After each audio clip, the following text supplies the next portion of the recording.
Hello friend, आज की इस वीडियो में हम बात करने वाले हैं क्लास 10 चैप्टर नंबर फर्स्ट जो कि वास्तविक संख्या है। इनके जितने भी थ्योरी वाले पार्ट हैं उन सारे पार्टों को हम इस वीडियो में जानेंगे, तो वीडियो को अंत तक जरूर देखिएगा। शुरू करते हैं वीडियो को। सबसे पहले उसमें आ जाता है वास्तविक संख्या में एक नंबर डिफिनेशन आएगा प्राकृत संख्या। प्राकृत संख्या, अब हम जानेंगे कि प्राकृत संख्या किसे कहते हैं उसके बारे में। प्राकृत संख्या जो है या गिनती की संख्या को ही प्राकृत संख्या कहा जाता है। इसमें हम लिखेंगे गिनती की संख्या को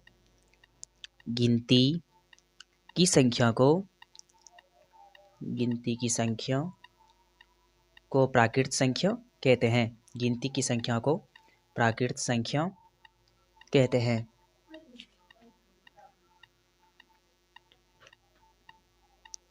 अब इसका एग्जाम्पल हम जानेंगे कि प्राकृत संख्या जो है उसका एग्जाम्पल क्या हो जाएगा।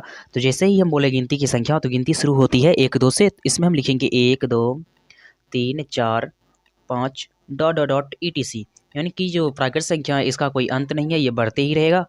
अब हम जानने वाले हैं इसके कुछ टॉपिक के बारे में कि प्राकृत संख्या में आखिर होता क्या क्या है। तो प्राकृत संख्या जो है इसमें सबसे पूछेंगे हम, मतलब पूछेंगे किसमें, प्राकृत संख्या सबसे छोटी प्राकृत संख्या क्या होगी और सबसे बड़ी प्राकृत संख्या क्या होगी। इसमें हो जाएगा सबसे छोटी प्राकृत संख्या, सबसे छोटी प्राकृत संख्या, सबसे छोटी प्राकृत संख्या।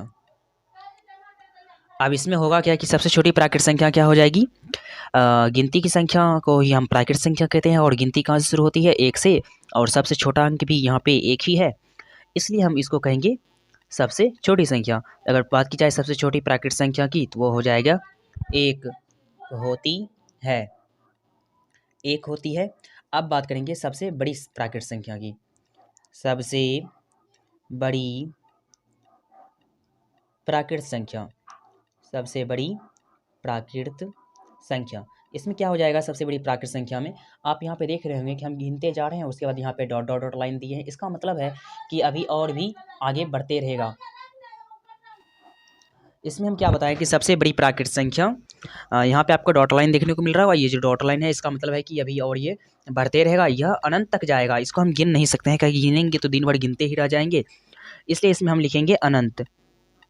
अनंत का मतलब होता है जिसका कोई अंत नहीं होता, अनंत होती है। ये जो हम लिखे हैं सबसे बड़ी प्राकृत संख्या अनंत होती है, इसका मतलब हुआ अनंत का मतलब इसका कोई अंत नहीं होता है, क्या कि ये बढ़ते ही रहता है। मतलब उसको अनंत अगर परिभाषा पूछा जाए, कहेंगे जिसका अंत नहीं हो उसे हम अनंत कहते हैं। अब हम बात करने वाले हैं दूसरे नंबर में, ये प्राकृत हो गया। अब हम बात करेंगे पूर्ण संख्या। पूर्ण संख्या, पूर्ण संख्या क्या होता है उसके बारे में हम समझेंगे। पूर्ण संख्या जो है इसमें केवल शून्य को शामिल कर देते हैं। पूर्ण संख्या जो है इसमें केवल हम शून्य को शामिल कर देंगे, तो वही हो जाएगा पूर्ण संख्या। इसमें हम कहेंगे शून्य सहित गिनती की संख्या, शून्य सहित गिनती की संख्या, शून्य सहित गिनती की संख्या, शून्य सहित गिनती की संख्या को पूर्ण संख्या कहते हैं, पूर्ण संख्या कहते हैं।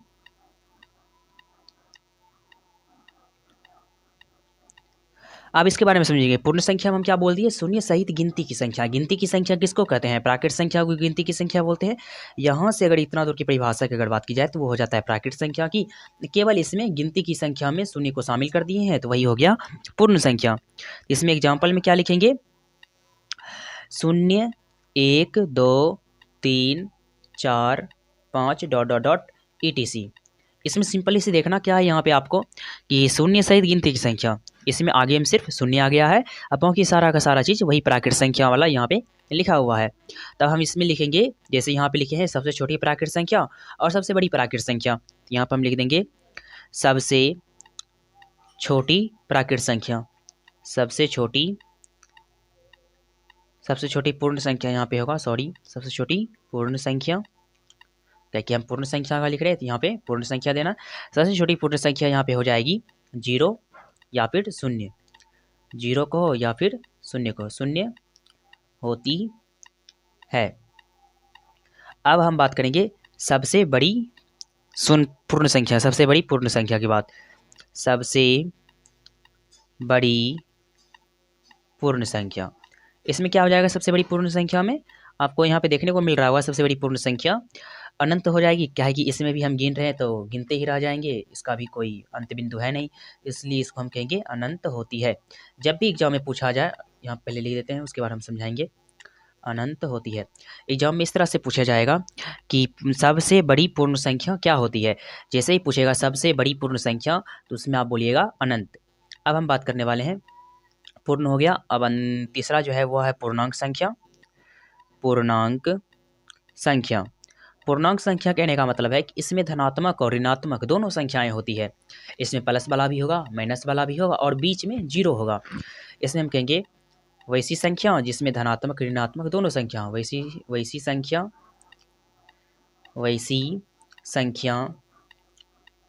जिसमें धनात्मक एवं ऋणात्मक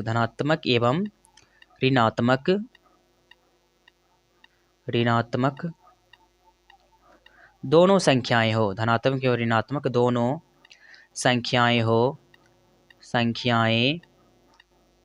हो, उसे पूर्णांक संख्या कहते हैं। उसे पूर्णांक संख्या कहते हैं। उसे पूर्णांक संख्या कहते हैं। अब आपको यहाँ पे समझने वाली बात क्या है कि आपको जैसे हम बोले हैं पूर्णांक संख्या, इसमें हम एग्जाम्पल के थ्रू समझेंगे पूर्णांक संख्या में क्या होता है। इसको पहले ठीक कर देते हैं। पूर्णांक संख्या पे यहाँ पे हो जाएगा, हम क्या बोले कि वैसी संख्या जिसमें धनात्मक ऋणात्मक और दोनों, मतलब धनात्मक और ऋणात्मक दोनों संख्या हो, यानी प्लस वाला भी होना चाहिए और माइनस वाला भी होना चाहिए। सबसे पहले इस तरह से हम एक रेखा खींचेंगे, उसके बीच में हम बोले थे जीरो भी, तो ये बीच में जीरो दे दिए, और इस साइड जो प्लस वाला लिखेंगे और इस साइड माइनस वाला। इस साइड हम प्लस लिखे 3 4 ये 5, ये हो गया प्लस वाला पॉइंट। इधर डॉट डॉट दे देते हैं, इधर भी डॉट डॉट दे, इसका मतलब और भी आप बढ़ा सकते हैं। अब यहाँ पर जो है इस साइड हम लिखेंगे माइनस वाला पॉइंट, -1 -2 -3 -4, इस तरह से आपको लिखना है। अगर यहाँ पर जो एक मेन चीज़ है जीरो, इसका एक हम टॉपिक लिख देते हैं। शून्य जो है इसमें ना ही प्लस का पॉइंट होता है और ना ही माइनस का। इसमें हम लिखेंगे शून्य जो है, शून्य में ना ही धनात्मक एवं ना ही ऋणात्मक का चिन्ह होता है। धनात्मक एवं ना ही ऋणात्मक का चिन्ह होता है। ऋणात्मक का चिन्ह होता है। ये जो हम लिखे थे शून्य, इसमें ना ही प्लस का चिन्ह होगा और ना ही माइनस का। इसमें भी अगर पूछा जाए सबसे बड़ी सबसे छोटी संख्या, तो वही हो जाएगा, जीरो हो जाएगा सबसे छोटी संख्या। अगर बात की जाए इसमें कोई चिन्ह ही नहीं है, तो यहाँ पे 1 और 2 जैसे करते हैं वैसे हो जाएगा। प्राकृत संख्या इस साइड में है और इधर माइनस वाली संख्या है। अब हम बात करने वाले हैं सम संख्या के बारे में। सम संख्या जो है, इसमें होता क्या कि वैसी संख्या जिसमें 2 से पूरा भाग लगे, उसी को हम कहते हैं सम संख्या। यानी 2 से अगर भाग देंगे तो वह पूरी तरह से कटना चाहिए, उसी को हम कहते हैं सम संख्या। इसका डेफिनेशन लिखेंगे, वैसी संख्या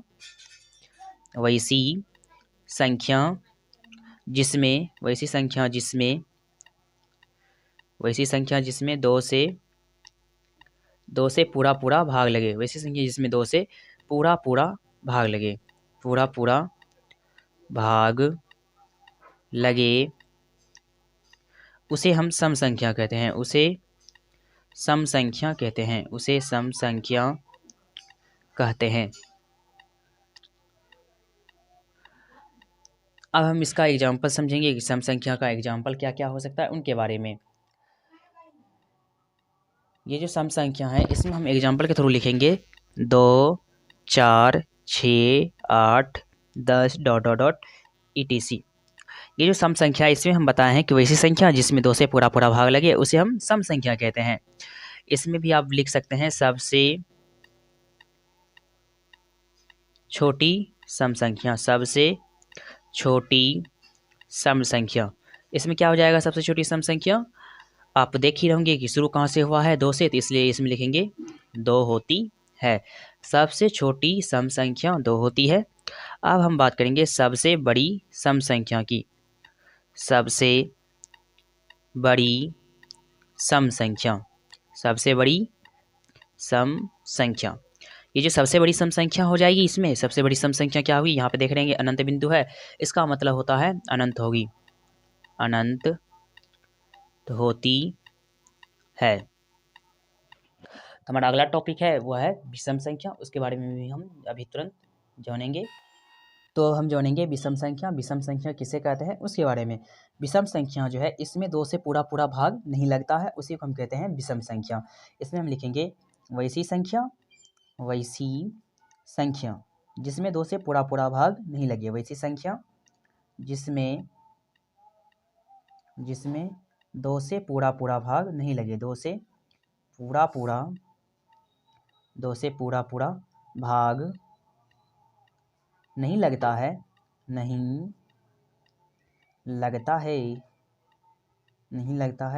उसे हम कहेंगे विषम संख्या, उसे विषम संख्या कहते हैं, उसे विषम संख्या कहते हैं। इसका जो हम डिफिनेशन बताए हैं, इसमें लिखेंगे वैसी संख्या जिसमें दो से पूरा पूरा भाग नहीं लगता है, उसे हम कहते हैं विषम संख्या। अब इसका एग्जांपल समझेंगे कि विषम संख्या किसे कहते हैं। वो तो हम समझ गए, जिसमें दो से पूरा पूरा भाग नहीं लगेगा उसे हम कहेंगे विषम संख्या। इसमें 1 हो जाएगा, 3 हो जाएगा, 5 हो जाएगा, 7, 9, 11 डॉट डॉट डॉट etc। इसमें भी हम डॉट डॉट डॉट दिए हैं, इसका मतलब सबसे बड़ी विषम संख्या हो जाएगी अनंत। सबसे छोटी अगर विषम संख्या की बात की जाए तो वह हो जाएगी 1। इसमें हम लिखेंगे सबसे छोटी विषम संख्या,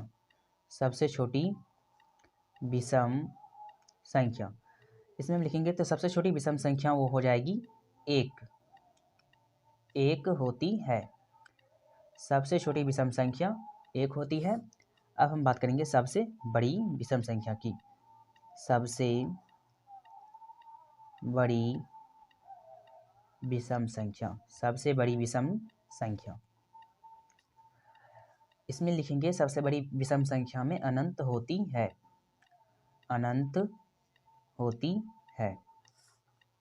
अब हम बात करने वाले हैं, ये तो हो गया सम संख्या और विषम संख्या। अब हम आपको बताने वाले हैं अभाज्य संख्या। अभाज्य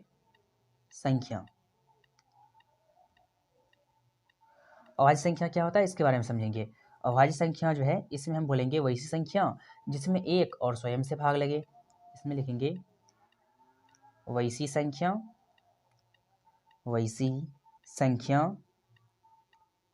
जिसमें 1 और स्वयं से भाग लगे, वैसी संख्या जिसमें 1 और स्वयं से भाग लगे,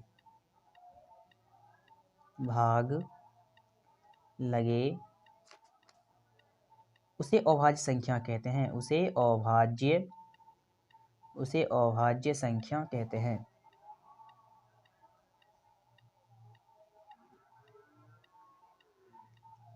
अब हम इसके बारे में समझेंगे कि अभाज्य संख्या किसे कहते हैं। इसमें हम बताएं कि वैसी संख्या जिसमें 1 और स्वयं, यानी कि अगर इसे बोले 5 तो इसमें 5 से भाग लगना चाहिए और 1 से भाग लगना चाहिए। अब इसका एग्जांपल समझेंगे। जैसे लिखे 2, 3, 5, 7, 11, 13 डॉट डॉट डॉट etc। अब ये जो 2 है इसमें 1 और 2 से भाग लेगा, इसलिए हम इसको कहे हैं अभाज्य संख्या। ये जो 3 है इसमें भी 1 और 3 से भाग लगा है, इसलिए इसको हम कहें अभाज्य संख्या। ये जो 5 है इसमें भी 1 और 5 से भाग लगेगा, इसलिए हम इसको कहें अभाज्य संख्या। अगर जैसे कि हम आपको कहेंगे 4 में जो है 1 से भी भाग लग सकता है, 2 से भी भाग लग सकता है और 4 से भी भाग लग सकता है, इसलिए हम उसको अभाज्य संख्या नहीं कह सकते हैं। तो ये तो आपको समझ में आ ही गया होगा। अब इसमें हम लिखेंगे सबसे छोटी अभाज्य संख्या, सबसे छोटी अभाज्य संख्या। इसमें क्या हो जाएगा, सबसे छोटी अभाज्य संख्या आपको देखने को मिल रहा होगा। सबसे छोटी अभाज्य संख्या कहने का मतलब जहाँ से शुरू होगा उसी को हम कहेंगे अभाज्य संख्या। यहाँ 2 से शुरू हुआ तो इसमें लिखेंगे 2 होती है। सबसे छोटी अभाज्य संख्या 2 होती है। अब हम बात करेंगे सबसे बड़ी अभाज्य संख्या। सबसे बड़ी अभाज्य संख्या, सबसे बड़ी जो अभाज्य संख्या हो जाएगी वह हो जाएगी अनंत होती है। ये हो गया कंप्लीट। अब हम बात करने वाले हैं परिमेय संख्या और अपरिमेय संख्या के बारे में। यहाँ पर जो हम लिखे हैं परिमेय संख्या, परिमेय संख्या कहने का मतलब हुआ इसमें हो जाएगा वैसी संख्या जिसे पी बाई क्यू के रूप में लिखा जा सके जहाँ पी और क्यू पूर्णांक हो तथा क्यू इक्वल नॉट जीरो हो, उसी को हम परिमेय संख्या कहते हैं। इसका डिफिनेशन लिखेंगे वैसी संख्या, वैसी संख्या जिसे पी बाई क्यू के रूप में लिखा जा सके। इसमें हम क्या बताएं कि वैसी संख्या जिसे पी बाई क्यू के रूप में लिखा जा सके उसी को हम कहते हैं परिमेय संख्या। वैसी संख्या जिसे पी बाई क्यू के रूप में, पी बाई क्यू के रूप में लिखा जा सके, लिखा जा सके। वैसी संख्या जिसे पी बाई क्यू के रूप में लिखा जा सके जहाँ पी और क्यू पूर्णांक हो, जहाँ पी और क्यू, जहाँ पी और क्यू पूर्णांक हो, जहाँ पी और क्यू पूर्णांक हो तथा क्यू इक्वल नॉट जीरो हो, तथा क्यू इक्वल नॉट जीरो हो, उसे जो है हम परिमेय संख्या कहते हैं, उसे परिमेय संख्या कहते हैं, उसे परिमेय संख्या कहते हैं। अब एग्जाम्पल के थ्रू हम समझेंगे कि परिमेय संख्या हम क्या बोले हैं, वैसी संख्या जिसे पी बाई क्यू के रूप में लिखा जा सके। पी बाई क्यू कहने का मतलब हुआ जिसे 2/4 ये हो जाएगा पी, ये हो जाएगा क्यू, इसी को हम कहें पी बाई क्यू। अब इसमें जैसे 1 भी हो सकता है, 2 भी हो सकता है, यहाँ पे -4 भी हो सकता है, √16 भी हो सकता है, क्योंकि √16 का वर्गमूल यहाँ पे निकालेंगे तो वो 4 हो जाएगा, इसलिए इसको हम परिमेय संख्या कह सकते हैं। अब हम बात करने वाले हैं अपरिमेय संख्या की। अपरिमेय संख्या, अपरिमेय संख्या क्या होता है कि इसमें केवल उसका उल्टा हो जाता है। यहाँ पे जैसे लिखे हैं वैसी संख्या जिसे पी बाई क्यू के रूप में लिखा जा सके, तो इसमें लिखेंगे वैसी संख्या जिसे पी बाई क्यू के रूप में नहीं लिखा जा सके। यहाँ लिखेंगे वैसी संख्या, वैसी संख्या जिसे पी बाई क्यू के रूप में नहीं लिखा जाए, वैसी संख्या जिसे पी बाई क्यू के रूप में नहीं लिखा जा सके, नहीं लिखा जा सके, लिखा जा सके, नहीं लिखा जा सके जहाँ पी और क्यू पूर्णांक हो, जहाँ पी और क्यू पूर्णांक हो, जहाँ पी और क्यू पूर्णांक हो तथा क्यू इक्वल नॉट जीरो हो, तथा क्यू इक्वल नॉट जीरो हो, उसे हम कहते हैं अपरिमेय संख्या, उसे अपरिमेय संख्या कहते हैं, उसे अपरिमेय संख्या, अपरिमेय संख्या कहते हैं। अब हम यहाँ पे समझेंगे इसमें जो बोले हैं अपरिमेय संख्या में कि वैसी संख्या जिसे पी बाई क्यू के रूप में नहीं लिखा जा सके उसी को हम कहते हैं अपरिमेय संख्या। तो इसका एग्जाम्पल के थ्रू हम समझेंगे, जैसे √2 यह भी एक अपरिमेय संख्या है, √5 यह भी अपरिमेय संख्या है, √3 यह भी अपरिमेय संख्या। इसमें लिखेंगे, इसका मतलब होता है अपरिमेय संख्या में जिसका पूरा पूरा वर्गमूल नहीं निकलेगा वह सारा का सारा अपरिमेय संख्या हो जाएगा। जैसे हम बोले थे ऊपर में √16 इसका हो जाता है 4, और यहाँ पे जो हम बोले √3 यह हो जाएगा अपरिमेय संख्या। अब हम अंतिम और आखिरी जो संख्या है वह है वास्तविक संख्या। तो अब हम जानने वाले हैं वास्तविक संख्या के बारे में कि वास्तविक संख्या किससे कहते हैं उसके बारे में जानेंगे। यहाँ पर जो लिखे हैं वास्तविक संख्या उसको एक बार देख लीजिए। वास्तविक संख्या, वास्तविक संख्या जो है ये चैप्टर का नाम भी है और इसका हम परिभाषा भी जानने वाले हैं वास्तविक संख्या का। वास्तविक संख्या जो है इसमें परिमेय और अपरिमेय दोनों संख्या होती है। इसमें लिखेंगे वैसी संख्या जिसमें मतलब इसमें हम कह सकते हैं परिमेय तथा अपरिमेय संख्याओं के सम्मिलित रूप को ही वास्तविक संख्या कहते हैं। हम लिखेंगे परिमेय तथा अपरिमेय संख्या के सम्मिलित रूप, परिमेय तथा अपरिमेय संख्या के सम्मिलित रूप को, अपरिमेय संख्या के सम्मिलित रूप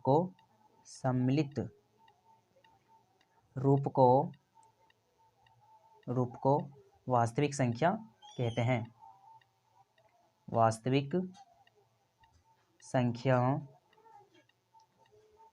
कहते हैं।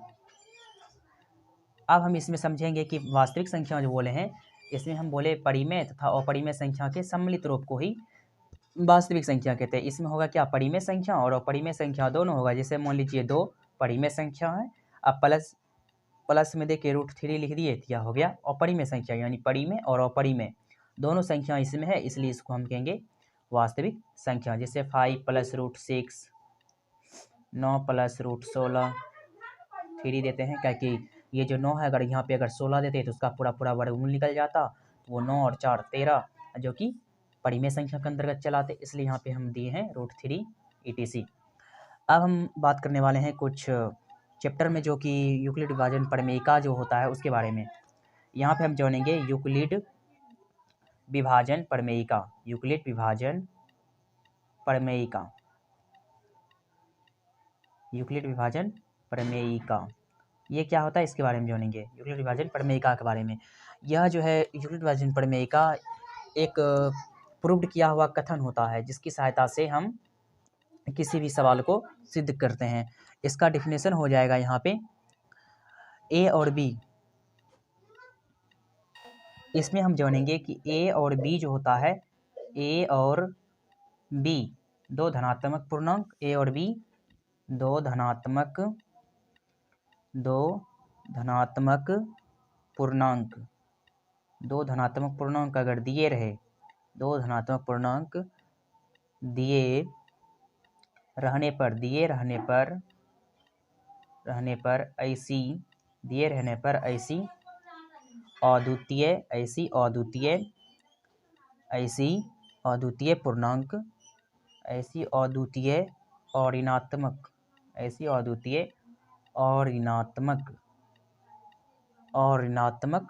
पूर्णांक Q और R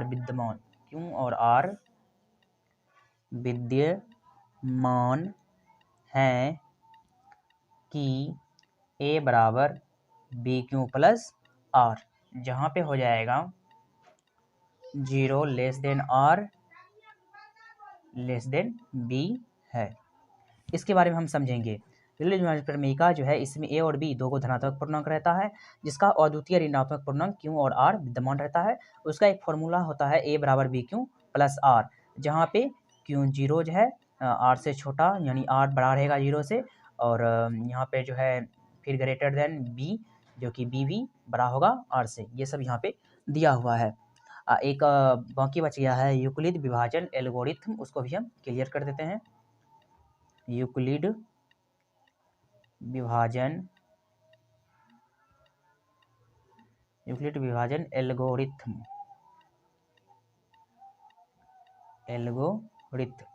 अब हम जानेंगे कि यूक्लिड विभाजन एल्गोरिथम क्या होता है इसके बारे में। इसका डिफिनेशन हो जाएगा यूक्लिड विभाजन एल्गोरिथम का, यह सुपरिभाषित चरणों की एक श्रृंखला होती है। यह जो है यह एक सुपरिभाषित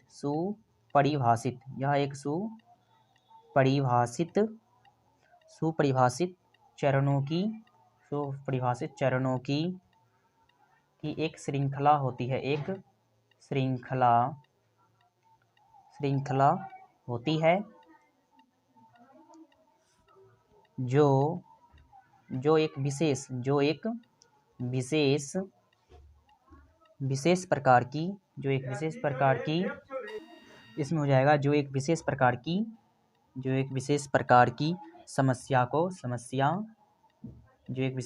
समस्या को हल करने की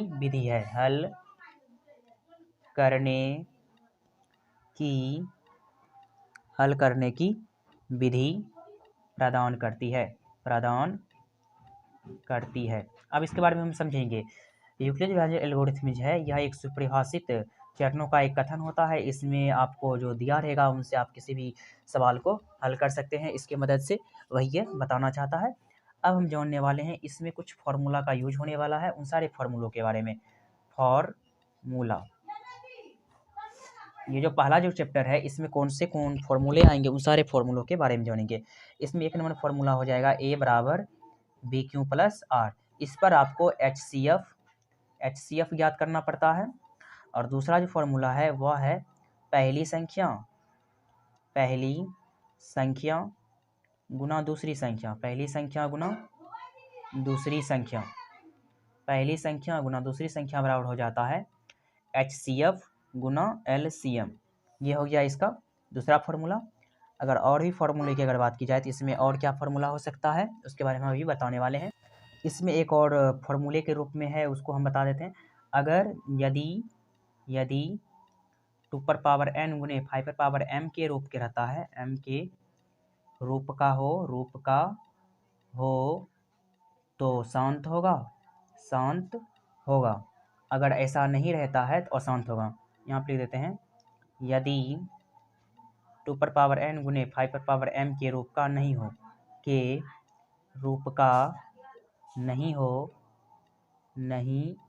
हो तो वह अशांत होता है, तो वह अशांत होगा। इसमें आपको पढ़ना क्या पड़ेगा, पहला चैप्टर में मेन चीज़ जो है वो क्या क्या चीज़ पूछे जाते हैं एग्जाम में, वो सारा चीज़ हम इसमें बता देते हैं। पहला जो चैप्टर है उसमें आपको कहेगा HCF याद करने के लिए। दूसरा स्टेप जो है उसमें कहेगा आपको √3 सिद्ध करने वाला होगा, सिद्ध करने के लिए जो देता है वो हो जाएगा सिद्ध वाला। और तीसरा जो है उसमें आपको कहेगा अभाज्य गुणनखंडन के रूप में लिखने के लिए, अभाज्य गुणनखंडन।